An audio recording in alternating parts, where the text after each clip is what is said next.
Tell us about this company that you work for. Well, Utah Valley Dental Lab has been around for 50 years, 1962, established here in Provo, Utah. And we've gone through a lot of people, and we're excited to be a lifetime qualified Crown Council member and be a big supporter of the Crown Council. We've been active for over 10 years. What, in the last 50 years, what has defined this company? I mean, what makes you guys special? Well, a lot of it is relationships. We feel strongly about relationships, and we try to encourage our technicians to develop those relationships with our dentists. That's a lot of what sets us apart. There's a lot of laboratories that don't let dentists have relationships with the people making their teeth, and we think that's something that's important to us, and it allows us, even though we're a 50-person laboratory, allows us to have a really small feel. That direct communication and interaction with the people who are doing the work allows for a strong level of collaboration and ultimately results in a better, more consistent product. So we got dentists listening to this. Sure. And if we were going to say to them, if you want to have a lab as a great partner, how is that best? How would you best do that if I'm a dentist? Well, obviously, what would endear me to you? Sure. Well, communication is obviously the key word, but we use that term so broadly and liberally, and we talk about communication, but we really need to drill down to what exactly that means. Is it there's accessibility, the ability of our technicians to get a hold of the dentist, whether it be through email, through exchange of photography and different things like that, that allow us to communicate and get on the same page in capturing the vision of what we're trying to do. I would say accessibility and willingness to do what is necessary to get it done right rather than just done. There's a lot of attitudes out there where a dentist will easily say, just make it work, or they don't want to get patients back in. I mean, there's a lot of dental offices that have an adversarial relationship with their laboratory, and we're aware of that, and we know that a lot of times when they see our name on the caller ID, everybody bristles a little bit and thinking, oh, are they delivering bad news? And there's a lot of and team members will look at it and say, oh no, the lab's calling, that means I've got to call a patient, I've got to say we got to get a new impression, or we need to reprep, or do whatever. So we always do our best to have as many good news conversations as we can with our with people. And you said you have 50 employees. We have about 50 employees. So how do you train them? Like, how do you pass on that culture to your? This is a pretty big company. I mean. Yeah, we have an interesting culture. There's a lot of people that are surprised to hear that we have over 50 employees here in our space. We're all here on site. Everything's made in the United States. We don't offshore to China or anything. It's all here, and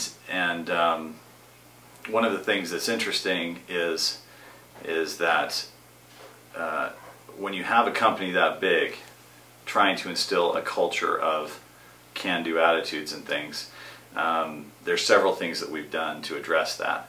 First of all, when a dentist sends us work, they're generally assigned to a ceramic team. So they're generally only going to deal with myself, J.D. Henderson, who runs the lab with me, and their ceramist, and maybe a few administrative personnel along the way. So it has a very small field. There's not a lot of fingers in the pot. And when that happens, our ceramic team leaders take a lot of ownership in protecting and maintaining and nurturing that relationship. One great thing about our culture that's fairly unusual is that we have 23 owners of our business. A number of years ago, our principal owner, Richard Willis, sold a large chunk of the business to the employees. It wasn't done as kind of an ESOP program or a profit sharing. He sold. We had the business valued, and 21 other owners bought into the business. We all mortgaged our homes. We all took out loans against our homes and our equity, and did everything we possibly could and scraped together to buy as much as we could. It was a huge sacrifice. And those employees are like technicians and things. Yeah, they're technicians. They're mostly our team leaders and key personnel that work here. And what that has created is a huge, it shifts a huge burden of ownership to everyone rather than just the owners of the business. The people who work here care very much because they've got big time skin in the game. They've got mortgage loans and different things that are associated with that ownership, and they treat this different than just a job. Yeah. And they care very much. They want to protect and save every customer and client, and do everything we can to maintain those relationships. And so it's been a huge thing for us to have that as part of our culture. It's great when you say, wow, we're getting busy, and the decision becomes, well, do we hire another person at $60,000 a year, or do we, can everybody that's here just absorb a little more work and we can put that $60,000 to the bottom line?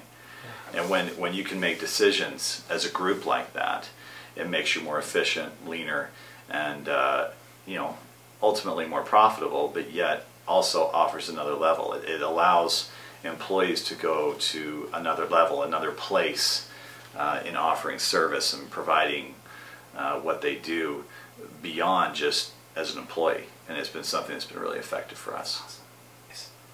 And I mean, you work with a lot of dentists all day.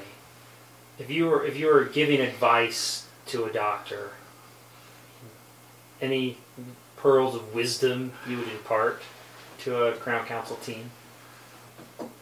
Anything, make them better, how to better work with you, anything. I would say treat your lab partner as an equal. Give them what they need. Find out what the lab wants for protocols on cases. You'll have your internal things that you've always done for years in your practice, but a laboratory gets to deal with hundreds of practices, and we get to see the best practices and techniques from all over the country, from Alaska and Hawaii to Florida and Bermuda and everywhere where our doctors are, from coast to coast in 5 time zones. And we get to see all sorts of different things, and we know what's new, we know what's different, and we know what works best. And seek your lab's advice, seek their counsel in what you can do better, because the lab is a rich resource. Not just us, but most any lab. There's a lot of dental practices that work as an island. They don't see much else outside of their own little world, and we see all of it. And there's a lot of things that, seek our advice, listen to our advice, and look to develop that relationship, because we are probably the most important relationship a dentist can have.